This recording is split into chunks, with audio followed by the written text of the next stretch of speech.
Welcome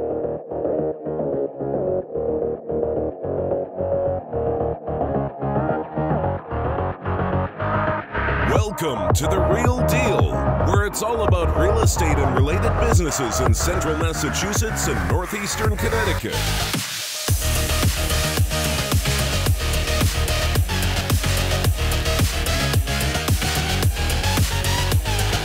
And now, your host, Anthony Chabot of Chabot and Associates. Hey everybody, and welcome to the Real Deal Real Estate Podcast. My name is Anthony Chabot with Chabot and Associates Real Estate Group of eXp, and on today's show, it's a very special episode because I have a new person to introduce to this podcast. He's going to be my right-hand man on this podcast. He's my right-hand man in real life at the office for real estate, and his name is Jay Lirette from Jay Lirette Properties. Welcome to the show, Jay. Oh, thank you for having me. So on today's show, we're going to go over Jay's background, everything that he's done throughout his career, and go over some of his other careers that he's had throughout his life, where he grew up and all that stuff. But then we're going to talk about what he focuses on, some of his goals in real estate, how he can help you in northeastern Connecticut and central Massachusetts. So let's get started with Jay introducing us. Give us some contact information for everybody if they wanted to reach you. Absolutely. My cell phone number, 860-334-1869. Again, 860-334-1869. I also have j.lirette properties@gmail.com. Okay, great. And then you can come to the office here at 75 Main Street, downtown Putnam, Suite 2, right behind Bare Hands Brewing. And we're usually in here, in and out throughout the day, so you want to give us a call first before you stop over here. But it's a great location. We're right across the hall from 85 Main, right behind Bare Hands Brewing, across the street from the New Irish Pub, then also across the parking lot from the Crossings Restaurant and Brew Pub. So we got a lot of selections around here. Got Victoria Station on the corner. We're right here in downtown Putnam, so it's a great place to be. We're both excited to be here, and we'd love to have you over at the office to grab a cappuccino, play a game of foosball for lunchtime or something like that, and we'd love to see you here. So let's get started with Jay's background, and where did you grow up? That's a funny story. I was actually born in Gardner, Mass. I lived in Winchendon and Rindge, New Hampshire. The funny story is that my mom, anytime that we took a trip anywhere, to the dentist, to the circus, wherever we went, we always got lost in Connecticut. So we ended up moving here so we wouldn't get lost anymore. Jay is a real estate agent, and he also does a lot of like flip opportunity type of houses. If you're looking for flips, we do multifamily properties together. Of course, we do residential, single-family sales in Connecticut and Massachusetts. And we do a lot of different types of events that I would say the majority of the realtors that I know don't really go to. We go all over Connecticut and Massachusetts and attend these events specifically for multifamily investment properties, and talk with mentors and people that are really successful in the business, and go to meetups and stuff like that, which has been a little bit challenging with COVID because you have to be real careful about where you go. Can't get too many people there, got to wear masks. It's a little bit different than it has been before, social distancing and everything. So I wanted to give you a little bit of background on Jay before he continues too much. So he's a real estate agent. If you're looking to sell your house or you're looking to buy a house, he's the person that you can give a call to, or you can send him an email, and then he'll help you out, get you started, get you pre-approved, go to showings, and then if you want to list your home, we do all of the virtual tour, the photo, professional photography, drone photo, drone video, floor plan, you name it, we do the works with every listing. So continue on, Jay, with your background a little bit more. So where did you grow up again? Gardner, Massachusetts? Yes, that's correct. We ended up moving to Connecticut. I went to school from 5th grade to senior year at Putnam, and then I moved to Killingly, which I now reside, and I've done things with the community as far as coaching, announcing, a lot with the youth. So I hear that you do announcing at the games in Killingly. What types of games do you do that at? Yes, actually, I've announced for KBMF, which is our youth football program, merges Killingly and Brooklyn together for the football and cheerleading programs down at the old high school in Killingly.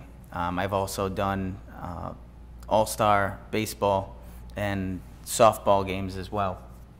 I've attended a lot of those games, so maybe, have you been doing it for maybe 5, 6, 7, 8 years? Yeah, I've been involved quite a while with both organizations, with the Killingly Little League and KBMF.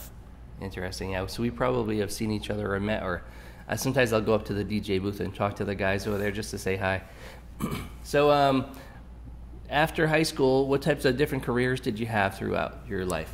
Actually, a majority of my career, I was a member of the Work to Die program in many of the different corporate America warehouses that we have in this area.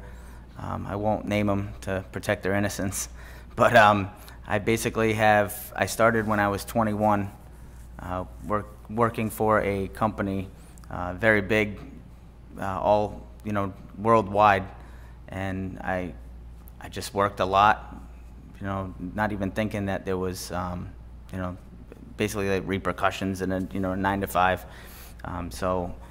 And basically how we ended up introducing is I ended up getting let go from one of these companies and searching for the next step in my life. I was attending networking groups, and actually you were hosting one of them. And the funny story is that has never been told is I was looking at the picture of you, and I'm like, man, like this guy just looks really successful and a really big time real estate agent. And then come to find out, you were just getting started in the real estate business, so it was kind of funny. But how I looked at the picture, I was like, man, this guy, like really successful, and let me just jump into this networking group. We ended up meeting, and a little bit of that story is, after some referrals that I was giving you, you basically said, you got to get your license. And so was this at Victoria Station Cafe? Yes. Okay, so was this the first Wednesday's real estate meetup that we met? No, we actually did. It was before the Quiet Corner one. It was that one. Northeast Connecticut Networking Group. Okay, yeah. And that's crazy that I basically met my right hand man from a networking group that I created. That's super cool. I never knew that before. I mean, I knew we met at one of those meetings. I wasn't sure which one it was. And although we knew mutual people that we have come in contact, with each other from those people. So I always tell, I gotta interrupt a little bit. So Jay is one of the biggest go-getters I've ever met, because what happened was, like he's saying here, what happened was I said at this meeting, if anybody knows of any commercial buildings for sale or things that look like they might be available, let me know, and maybe I can get you some sort of a gift card or something like that as a thank you. You can't really go too crazy as a real estate agent when you're compensating agents, basically unlicensed agents, so you can't do that. So but what I told them is, if you do get your license, you can do a referral, and we can do a 25% referral. So if I end up getting $1,000 on a commercial lease or something like that, you'd get $250. Or if I get a $10,000 commercial lease, you get $2,500. And I said, but in order to do that, you have to get your license. So he kept sending me these referrals. And I said, after a period of time, I'm like, man, what are you doing? You got to get your license. You got to be a real estate agent. So he eventually got his license, and the rest is history. So here we are. I think it's probably been about a year and a half, something like that, since you started the classes. And so we, gradually progressed, and we've covered a lot of bases in the meantime. But so we don't just go out there and do just single family houses. We do a lot of different types of creative real estate. And it covers pretty much the full range of anything that you can imagine. So it's kind of like we're dipping our toes in a lot of different areas. We've done a lot of residential, but we're also doing all of the other stuff too, so that in 10 years we're going to have a lot of experience in a lot of areas, instead of just one area that we've been focusing on 100% of the time. So I didn't mean, I just figured I'd tell a little bit of background on Jay Lirette, how we got started and how we first met. Yeah, absolutely. I mean, I think that the future is very bright for us. A lot of the things that we're pushing to do, and we're always increasing the ceiling, always trying to progress forward in a lot of different areas. Especially with this podcast, we're trying to, push this and consistently, bring on people that have a big effect in our market and other markets. I don't think that there's any agents that are really pushing the threshold of other areas in the industry. as much as we are.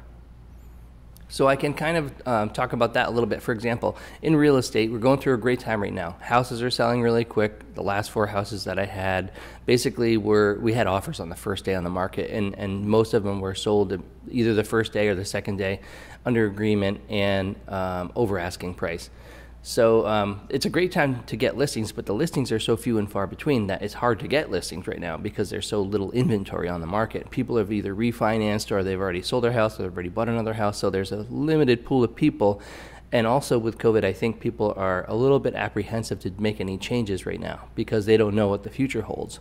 So they're just kind of hanging on to what they have. So the inventory is extremely small. So if you are looking to sell your house, it is a great time because you'll never get, in my opinion, my experience, you'll never get more money for your house than you will right now. Yes, I agree. Interest rates are low, so people can afford more per month. With a 2.5% interest rate for your mortgage, you can afford a lot more than you could have when it was 3.5, or especially 5.5. Houses are selling really well right now, but I've seen the market. I've been in the real estate industry as a marketing guy since 2005. I've seen a lot of ups and downs, and I know that this is not going to last forever. So you have to make hay while the sun shines, put some money away for a rainy day. At the same time, I like to have multiple streams of income. So we do photography, drone videos, virtual tours, floor plans as an additional income source. I personally would love to become an appraiser. We were talking about this just yesterday. I think an appraiser would be a good thing to do. Another stream of income. Multifamily investment properties, another stream of income. And I think eventually you can't rely 100% on one thing for your income. You have to have multiple streams, which is why we do all these different things, which is why we want to learn all this different stuff. So. Well, like they say, an average millionaire has 7 streams of income. And you look at majority of the people that are trying to do it with just one, with savings, it's just not gonna work, and it's not efficient at all.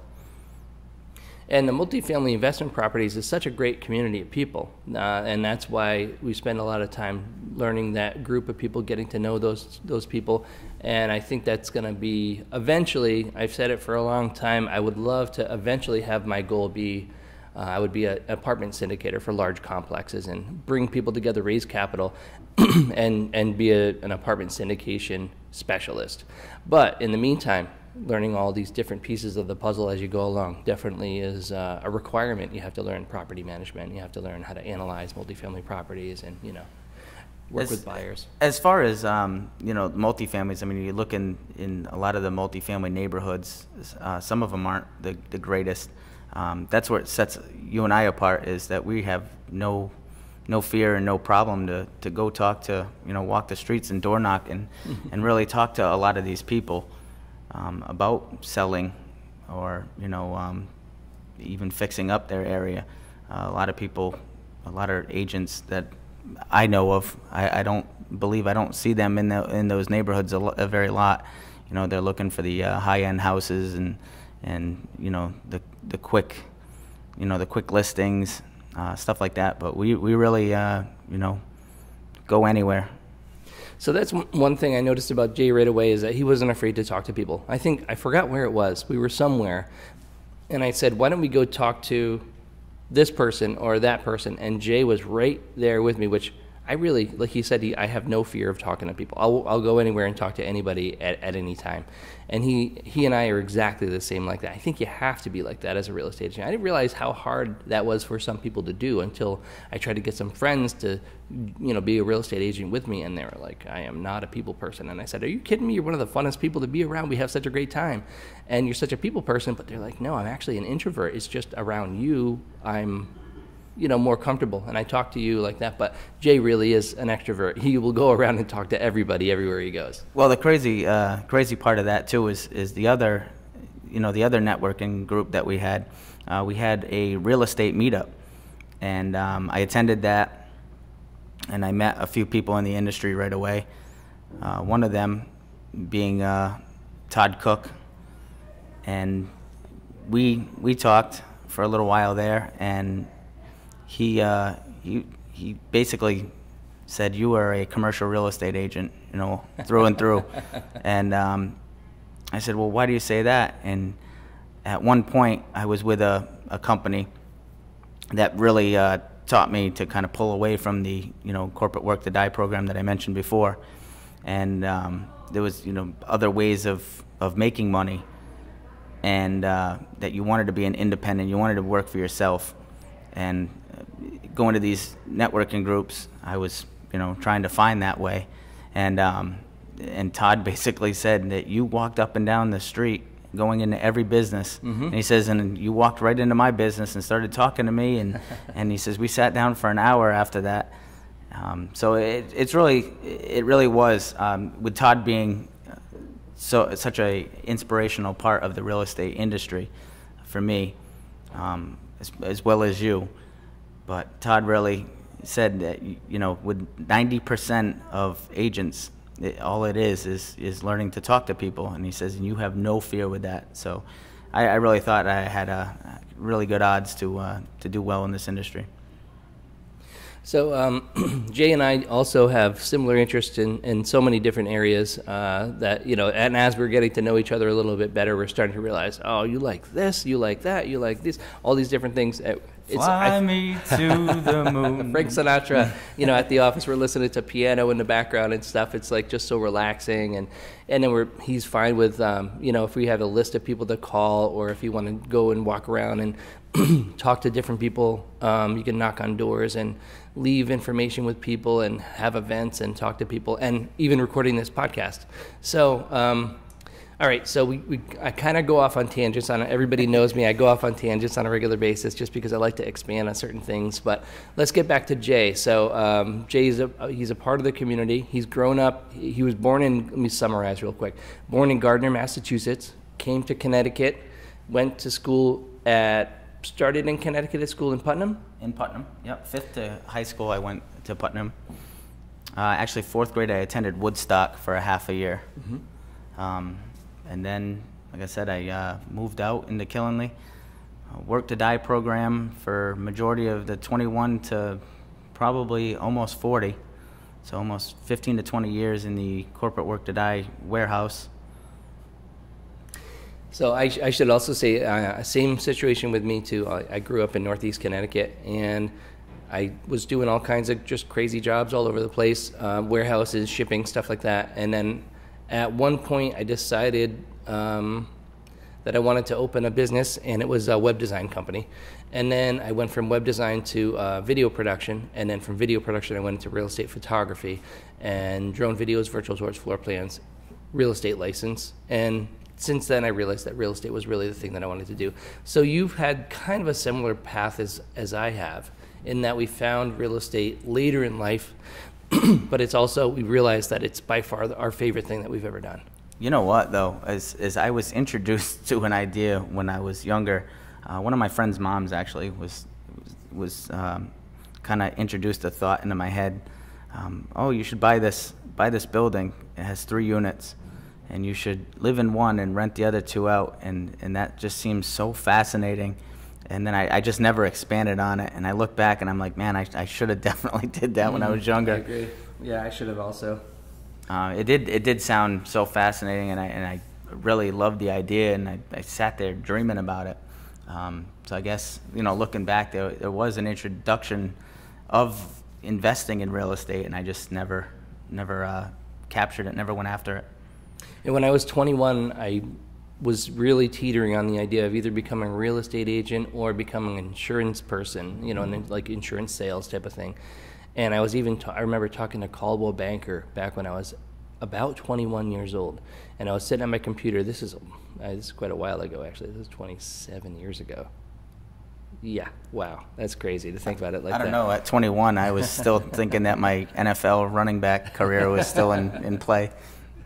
So I really wish that I would have gone into it, but at the same time, my mom always tells me, you've had all these experiences through your whole life that have brought you to this point, and there's a reason for all that stuff. So I guess you have to look at things on the bright side. But at the same time, like if I would have gotten into it back then, I do feel that I would be in a much different place in my life now, and I kind of regret not getting into it a long time ago. Oh, absolutely. I look back, and it's funny because I look back with my biggest thing when I was younger.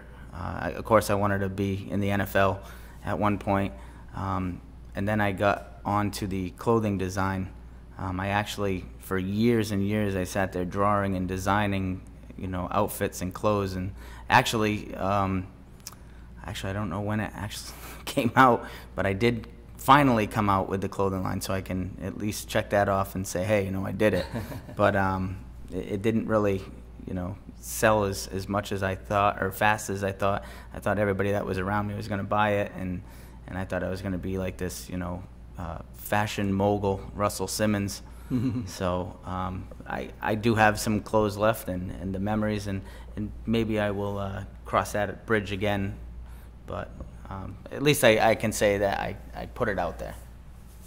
Yeah, as Wayne Gretzky says, and I reference on a daily basis, you miss 100% of the shots you don't take. And I'm not even a hockey fan, and I didn't realize it was Wayne Gretzky that said that until everybody kept telling me that. But I do agree with that. I feel like you should. The people that are really missing out are the people that aren't making attempts at doing the things that they want to do. Even if you make an attempt and you fail, at least you've made the attempt and you had an opportunity to do it. That's one of the biggest problems I think are in school is you see a lot of, they tell you, well, you don't want to fail. Failing is a big part of life. You either, to my purpose, you either win or you learn, and you build from that. So let's see. So where were we? So Jay, came from Massachusetts, came into Connecticut, went to school in Connecticut, had a bunch of jobs throughout his life, and then he finally landed here at real estate. And he got his license in Massachusetts, got his reciprocal license in Connecticut, and then we opened up an office in downtown Putnam. And here we are, recording a podcast, and we're making a lot of progress. Jay just had a closing the other day, and he really helped out some fun people that we love, that we worked with for quite a while, finding the right house. Right now it's a tough time to be a buyer because there's so limited inventory, and every time you go to look at a house and you fall in love with it and you make an offer on it, you're up against some competition because there's multiple offers typically. So but he's very successful in what he's doing, and I'm really happy to be working with him. And so what have you done, what types of real estate have you done so far since you've been in the business? And single family primarily, right? But we've done a lot of learning and planning and networking with the multifamily world. And in the future, we're going to continue with that, doing a lot of single family real estate, helping people buy and helping sellers sell. But then we're also going to continue on that path of the multifamily in the background, and commercial real estate as well. So there's three different aspects of it: single family, multifamily, and commercial. And we do all three of them, really. And it's kind of like one of those things where I think my eventual goal used to be that I was going to be a commercial realtor. I started out with the goal of being a commercial realtor, and I was going to start with residential because I felt like it was simpler, and it is. It's a lot simpler than commercial, and there's a lot of and don't get me wrong, you run into things with single-family residential all the time that you've never seen before. You have to be in the business for a long time to see a lot of stuff, and a lot of people that have been in the business for a long time are still seeing things on a regular basis that they've never seen before. But eventually, so you learn that single family, and then and my goal was that eventually to make the transition to commercial. That doesn't make any sense, because when you, like 5-10 years down the road, when you want to make the transition to commercial, you don't have any experience in it. So why not learn it as you go, little by little, dabble in it, work with people that understand it, and then eventually you'll get to the point where you've seen enough where you're comfortable with it, and then you make the transition if you want, or you can continue to do residential too. I know a lot of agents out there that think you have to do either residential or commercial, but I know a lot of successful agents that do both of them. Typically the brokerages, the owner brokers of the companies, do the commercial also, because they have the most experience, and maybe they want to do some things that are a little different from what their other agents in the brokerages do. I just think that it's basically you want to start off with one. I understand the whole niche, philosophy that you want to get good at one thing and become an expert at that one thing and then branch off. But I don't know, you and I we don't really know where we want to go with it, but that we help everybody. My biggest thing is a lot of people are shocked with my mindset come so early in the industry, that my biggest goal is trying to help others reach their goals, whether it is commercial or residential or anything that they're trying to do. All their goals, I'm trying to help them reach that plateau And basically, if I help enough people reach their goals, I'm going to reach mine. So. Yeah, there are a lot of those kind of axioms or proverbs that you hear, and they're so true. So, you miss 100% of the shots you don't take. You help enough other people get what they want, and you get what you want, and it goes on, but they're all very true. And we have a lot of great mentors that we work with. We have mentors in multifamily, we have mentors in commercial real estate, and we have mentors in residential. And doing photography and going around and talking to all these people on a regular basis, it kind of expands our sphere of influence, so that when I'm out doing a photo shoot in Massachusetts for Joe Provost or Chris Colas or somebody else, Justin Chabot, or any of the people that I do photos for, hundreds of realtors all over Central Mass and Northeast Connecticut. When I'm talking to these people, typically they are either brokers of their own brokerages or owners of their own teams, and they've been in the business for a long time. They have a lot of knowledge and experience. And when I'm going out there and we're at a house for an hour and we're talking about stuff, it's a great opportunity for me to bounce ideas off them. And they're in completely different areas than 90% of my business is in Northeast Connecticut. I expand out into Central Massachusetts. But this is where I live, this is where my office is, and this is where I primarily work. So for them to give me advice, it's not affecting their business because they're in a completely different world out there. So they can give me great advice. It's like if you ever want to learn something, I always say you can talk to somebody that's across the country and even hire them as a mentor. And they will give you some really good advice because you're not their competition. And they're going to tell you all their secrets, and you just have to basically be willing to either pay them or help them in some other way. You can learn anything you want to do. You just have to find the people that know what you want to do and figure out a way to convince them to help you learn it. Yeah, absolutely. I love our area personally. I think being in this area, so much opportunity. As you're close to, Providence, Rhode Island, you're close to Hartford, Connecticut, you're close to Boston, Massachusetts, and other, cities.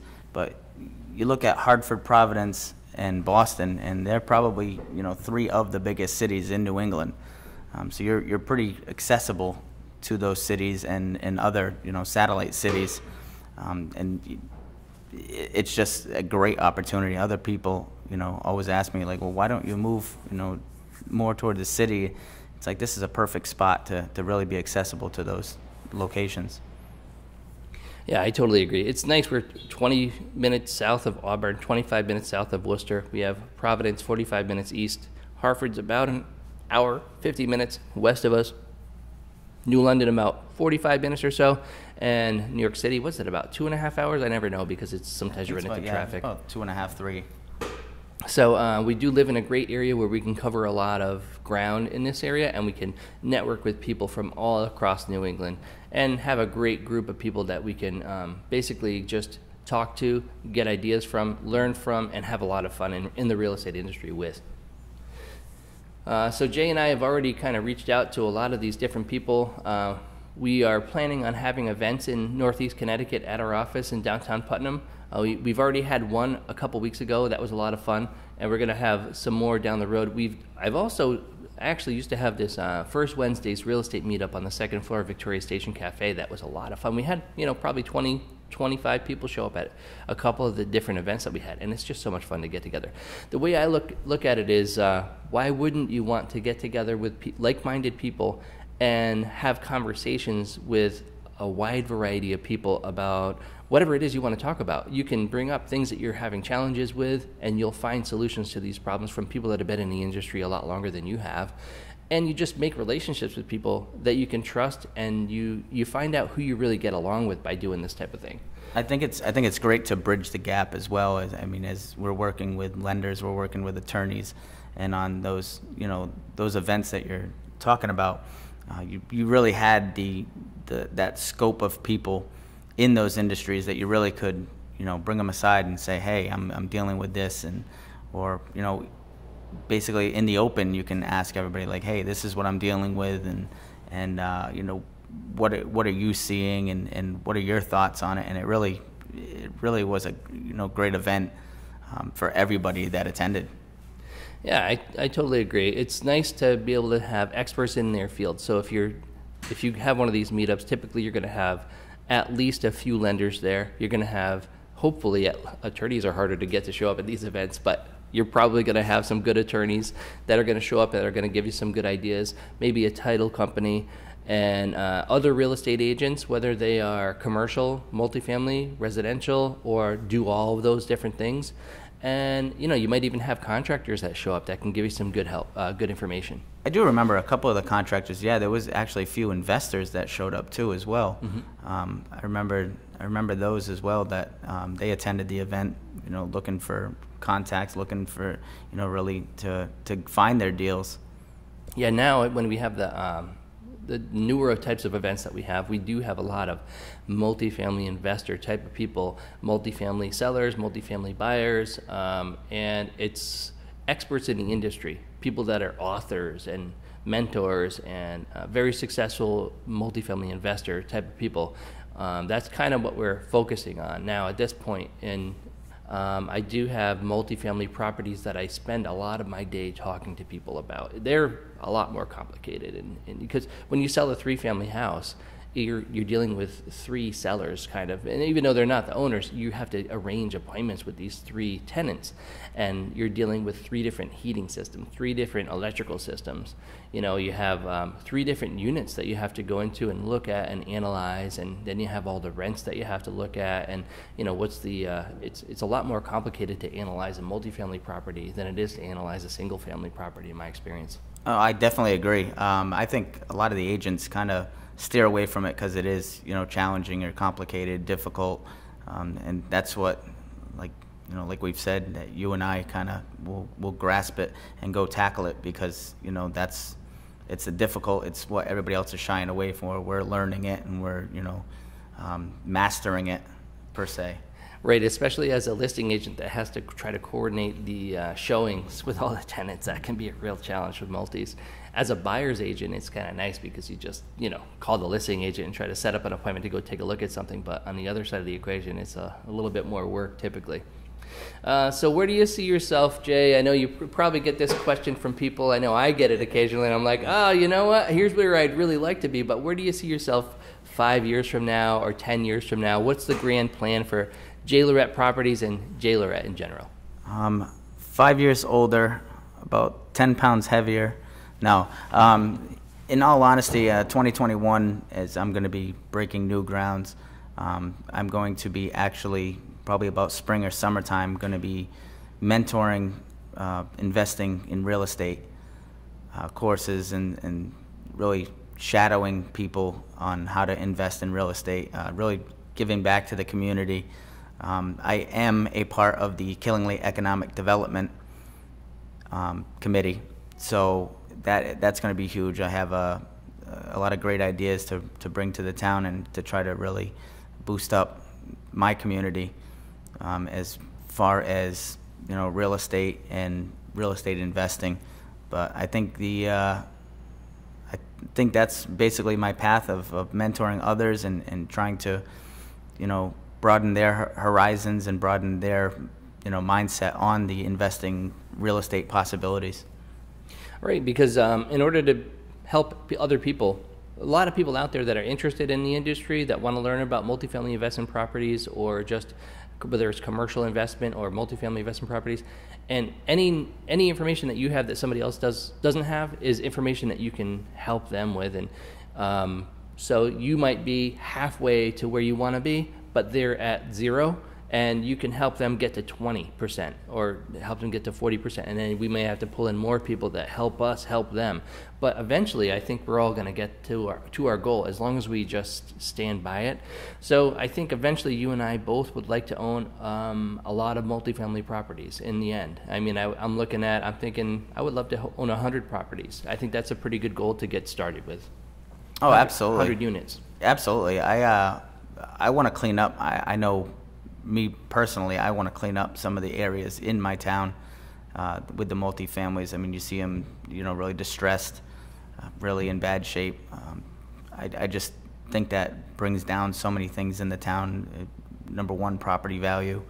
Number two, appeal. People don't want to. You basically attract what you have. I mean, if you have a bunch of crappy multifamilies in the area, I mean, that's what you're gonna, you're gonna bring in people that really don't care, and the apathy is really gonna be through the roof. 100% agreed. Yeah, especially. So I think the way that I look at the way that a lot of things have happened are in downtown Putnam, we have done, or I shouldn't say we, the community as a whole, the Putnam Business Association, all the downtown business. Yeah, really shout out to the Putnam Business Association. Yeah. They've done a great job. The downtown Putnam business owners, the building owners, the economic development, the town itself, Barney Sine and previous mayors. I've seen a transition in Putnam over the past probably 25 years. I think it was about 25 years ago. About right around 2000 maybe, I started really getting involved in downtown Putnam. I used to own PutnamAntiques.com. I tried to get all the local antique dealers to get on it, and nobody was really internet friendly. And long story short, I ended up putting all the pictures of all the different businesses on there. And it ended up not, eBay came along, and I think it took away a lot of the antique shops in downtown. But then we had, people like Victoria Station Cafe and 85 Main that were really leading the way as far as the outdoor patios and stuff like that. So after antiques went away, all the restaurants came in. And next thing you know, downtown Putnam is I've heard people tell me that they felt like they were in Europe walking around downtown Putnam, because there's nothing else like it in Northeast Connecticut. All these outdoor cafes, and at nighttime, twilight, sunset time, if you're having dinner at 85 Main outside on the patio, you really feel like you're somewhere really special, like an outdoor cafe in Paris or something like that. Sometimes it's beautiful. A lot of the events that they hold in Putnam are really special. They have the river fires that I understand that they have them in Providence, Rhode Island as well, but they have, I remember Fire and Ice, around February. They really do a great job of embracing the community. Another one during the summer, and I was sad to see that it, didn't happen due to COVID, was the car show. That's a huge event, and that's one in New England that is the biggest event, and I think it's the only not drag racing, but they had that burnout contest. That is the one and only in New England. It's really like a special time. All these people bring out their cars, over hundreds of cars, and they shut down. Just the ability to shut down and say, hey, you know what, we're going to have this event, and shut streets down. And it really does bring, the community together and pushes businesses to really, be a part of that. So long story short, downtown Putnam has come a long way over the years. We went pretty much from 0 to 100 in 25 years here, thanks to the efforts of a lot of people in the community that care about the community, that trying to improve the community and do the best and make it the best it can be. But there are some areas on the outskirts of Putnam, and every town has areas that can be improved. And if we can make our way out into those areas, some of the areas with the multifamily properties, and improve them, take advantage of any opportunities that we can have that are offered by the town, the state, federal government, if we can get special programs to help us either rehab these properties or find other people that are willing to invest in our community that can improve our communities. And the same thing goes for Killingly. I think Killingly is on the right track. They have a lot of good people in place. The Killingly Business Association is doing a lot for Killingly right now, and I think that there are a lot more people that care about the community now, and a lot of people are on board for improving the community, and it's just a matter of time before we start. We've already seen quite a few improvements, but because of COVID, this year was the year that it was really supposed to break out, and a lot of different a lot of different improvements were supposed to happen this year, but because of COVID, we were unfortunately kind of required to not do a lot of pretty much anything. So I'm hoping that I've heard from different other podcasts that I've been listening to, that this is it will eventually go away. It's just that it's going to take a little bit longer than we anticipated. And I'm hoping that next year we can pick up where we left off, and we were supposed to pick up this spring. And hopefully we can do it next spring, but I'm not so sure. We're going to have to wait and see what happens. Yeah, I just think a majority of people they just want to cure. A lot of people say it's the flu on steroids, and some people get flu shots, some people don't. I think it's mostly like people just want that comfort of that there is a cure. That there is a vaccination There's for a it. solution in the future, right? Yes. Yeah. Well, I think the stock market just shot back up because, well, Biden was, I think, Trump officially announced or accepted that Biden won, and then the vaccines are supposed to be coming around, I think, in the summertime. So there's a lot more positivity than there was, maybe a little bit less chaos and craziness than what was going on. But I think that they're saying that we're in the second wave right now of COVID, and this wave could have been, and I just listened to it, Joe Rogan had a podcast where it was talking about the guy from Harvard and Yale that was the number one expert in the industry, apparently, supposedly, I don't know. He said that we're in the second wave right now. This could have been 4 times as bad as the first wave, and they think that it's going to be a little bit worse than the first wave, but then there's going to be a third and a fourth wave.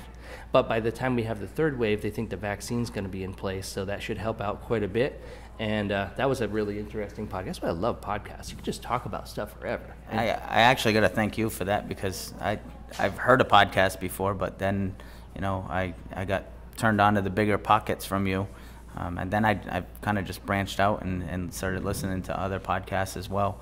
I actually listen to them more than music at some points. In my life, it's pretty much like the Bigger Pockets podcast, and when I get bored with that and I need a change of things, I listen to the Joe Rogan podcast. It's pretty much Joe Rogan and Bigger Pockets all the time for me. It's like all I listen to all the time. It's pretty educational. I have to say, some of the most intellectual conversations, some of the most enlightened conversations I've ever heard in my life are from those 2 podcasts. They're my favorite. Yeah, absolutely. So I think we have a lot more topics that we're going to talk about on our podcast. I feel like we're just getting started with this. We got a video set up over here. We have 3 cameras, 2 microphones, a video switcher, a preamp for the audio. We're really just kind of like ramping up with all the equipment, and then we have to figure out how to run it. And then we'll have a 3-camera video podcast, and we'll be able to share a laptop screen and talk about different things. We've got a 75-inch TV here in the office that we can probably... when we have guests here, we can talk about things, kind of like a roundtable discussion type of thing. We'll have one particular topic that we'll talk about, but then we'll also, of course, as you can tell with this podcast, we're running down all kinds of rabbit holes.